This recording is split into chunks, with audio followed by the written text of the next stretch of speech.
Elle sera là tout de suite, on l'a annoncé à l'intro de cette émission, c'est Emma Nguessan et la rubrique se baptise Vesti Select.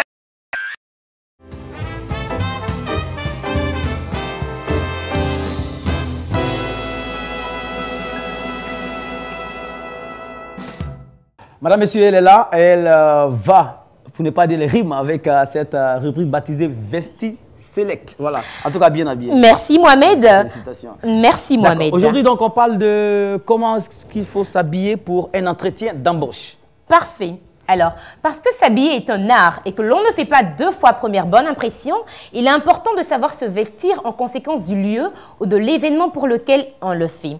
Aujourd'hui, Mohamed, au risque de me répéter, nous allons parler de comment se vêtir pour aller à un entretien d'embauche. D'accord. À vos stylos et à vos calepins. C'est parti alors, Emma. Alors, de manière générale, homme comme femme, il faut éviter d'avoir des vêtements froissés. Il faut prendre le soin d'être habillé proprement pour aller à cet entretien-là.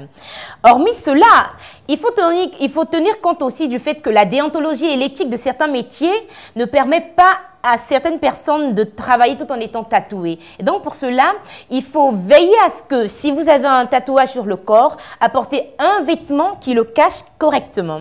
Et Mohamed, sache bien aussi que, concernant les couleurs, si tant est que dans l'administration publique, il n'y a pas de souci quant aux couleurs ou du style de vêtements, de l'administration privée, c'est toute autre chose. Parce qu'il y a une rigueur qui impose que nous portions du noir, du blanc, du gris ou des tissus à rayures, des couleurs classiques. Donc va faire attention aussi à cela.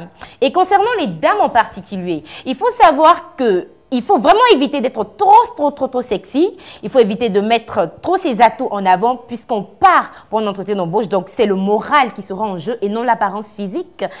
Au risque de peut-être faire objet de droit de cuissage, comme on le dit, parce que Mohamed, figure-toi bien que souvent, c'est provoqué. Hein. Oui, tu viens tout aguichante, vraiment. Voilà, on vient pour le boulot et non pour le match. C'est un homme ou la dame, c'est une dame, de toute façon. C'est cela. Et concernant les maquillages, toujours avec les dames, il faut éviter de faire des maquillages trop aguichants. Alors là, non, il ne faut pas être clinquant.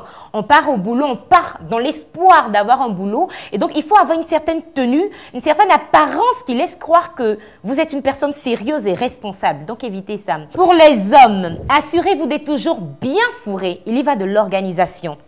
Imaginez un homme débraillé là qui vient à un entretien d'embauche. On pourrait penser qu'il serait à même de répéter ça sur ce boulot. Sur son boulot, c'est-à-dire qu'avoir des dossiers ça et là. Et quand le directeur, une fois, a besoin d'un document, il va dire « Oh, le temps de chercher tout ça, c'est pas professionnel. » Il ne faut pas seulement être fourré, il faut aussi veiller à bien attacher ses lacets. C'est sûr, il faut non seulement ça, non seulement les lacets, parce qu'on pourrait trébucher devant le patron. Et trébucher, on pourrait interpréter ça comme un manque de confiance.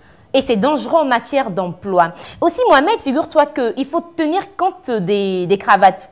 Il faut bien nouer la cravate. C'est très important pour les hommes. Celle-là, elle est bien nouée, par exemple. Ben si, par exemple, comme Mohamed Kanté, c'est très bien dit. On dit que l'habit ne fait pas le moine, mais c'est bien par le vêtement qu'on le reconnaît. Bien dit. C'était Emma Nguessan pour la rubrique Vesti Select. On la retrouvera avec beaucoup de bonheur la semaine prochaine.